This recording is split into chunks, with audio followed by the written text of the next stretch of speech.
अगर बॉडी दुखे, हेडेक हो, पैर दुखे, जो आजकल बहुत कॉमन से सिम्टम्स हैं, ये लोग कहते हैं कि ये तो B12 कम होने की वजह से भी हो जाते हैं, कि कोई डेफिशिएंसी होगी, मल्टीपल विटामिन्स के टैबलेट्स ले लो, अगर B12 कम है तो D3 भी कम ही होगा, और फिर हम लोग पूरा वो कोर्स करते हैं।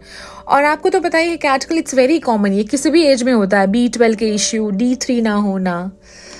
मतलब अगर बॉडी बीमार है, सर दर्द है या फिर विटामिन्स की डेफिशिएंसी है, तो आप सप्लीमेंट ले लो, गोलियां खा लो और आप फिर एकदम ठीक ठाक चंगे हो जाओगे। पर मन के रोगों का क्या? मन के कौन से ऐसे तार है, ऐसी कौन सी चीज है कि सिटी स्कैन में निकल आएगी, एक्सरे मशीन होगा जिसमें पता चल जाएगा कि अच्छा यहाँ पे इश्यू है, ये चीज है, अगर मन का रोग है तो ये सप्लीमेंट लो, ये विटामिन्स लो, आप मेंटली फिट हो जाओगे। पर ऐसा तो कोई मशीन ही नहीं है। साइंस ने इतने सारे इन्वेंशंस किए हैं, पर हमें पता ही नहीं है कि एक्चुअली हमारे मन को भी विटामिन्स चाहिए। नहीं लगता आपको ऐसा? यही तो आज का ख्याल है। विटामिन B12 हमारा जो मन होता है वो सबसे ज्यादा अफेक्ट करता है, हमारी बॉडी बाद में अफेक्ट करती है। हम अपनी ज़िंदगी से खुश ना हो, इस पैंडेमिक की वजह से बहुत सारी चीज़ों में बदलाव आया है, लाइफ पहले जैसी नहीं रही है, चाहे फाइनेंशियल स्ट्रेस हो, रिलेशनशिप का स्ट्रेस हो, ऐसी बहुत सारी चीज़ों का मिक्स हो जाना भी दिमाग को और मन को काफ़ी चोट पहुंचाता है। सो सबसे ज़्यादा अफेक्ट हम कहाँ करते हैं? रिश्तों में, ज़िंदगी में। जो चाहा वो ना मिला, जो एक्सपेक्ट किया था उस हिसाब से हुआ नहीं। जो रिश्ते होते हैं ना, ये हमारे मन को सबसे ज़्यादा, हमारे मन पे इम्पैक्ट छोड़ जाते हैं। सुख का कारण भी वो होते हैं और दुख की वजह भी ये हमारा मन ही होता है। और वैसे भी मैं मानती हूँ कि आजकल रिश्तों में ना न्यूट्रिशन की बहुत ज़रूरत है। मतलब अगर आप टाइम टाइम पे अपने मन को न्यूट्रिशन देते रहें तो आपके आसपास सब कुछ ठीक हो सकता है। सिंपल। सो विटामिन A होना बहुत ज़रूरी है।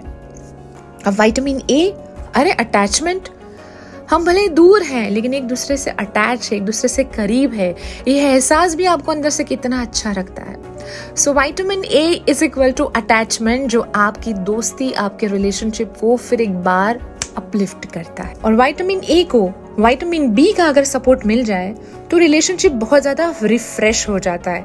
विटामिन B, अरे उसमें तो बहुत सारे टाइप्स है ना, B3, B5, B12। बिल्कुल वैसे ही विटामिन B यानी कि बॉन्डिंग।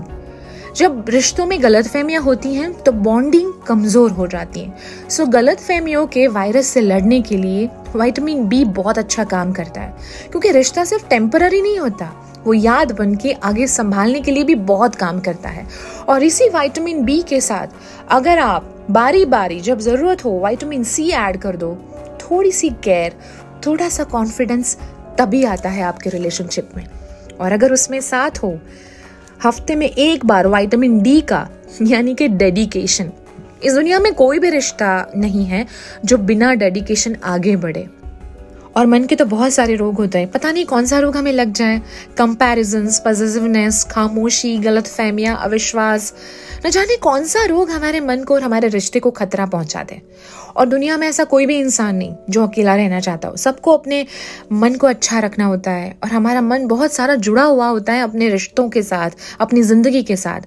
तो बस संभालिए अपने मन को, उसकी देखभाल कीजिए, वरना वो आइसोलेशन मोड पे चला जाएगा।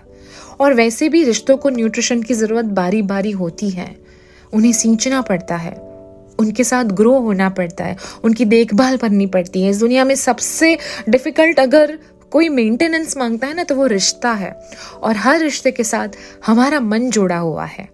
सो ध्यान रखिए, दूसरों के लिए नहीं, खुद के लिए, अपने लिए, अपने मन के लिए। Take care.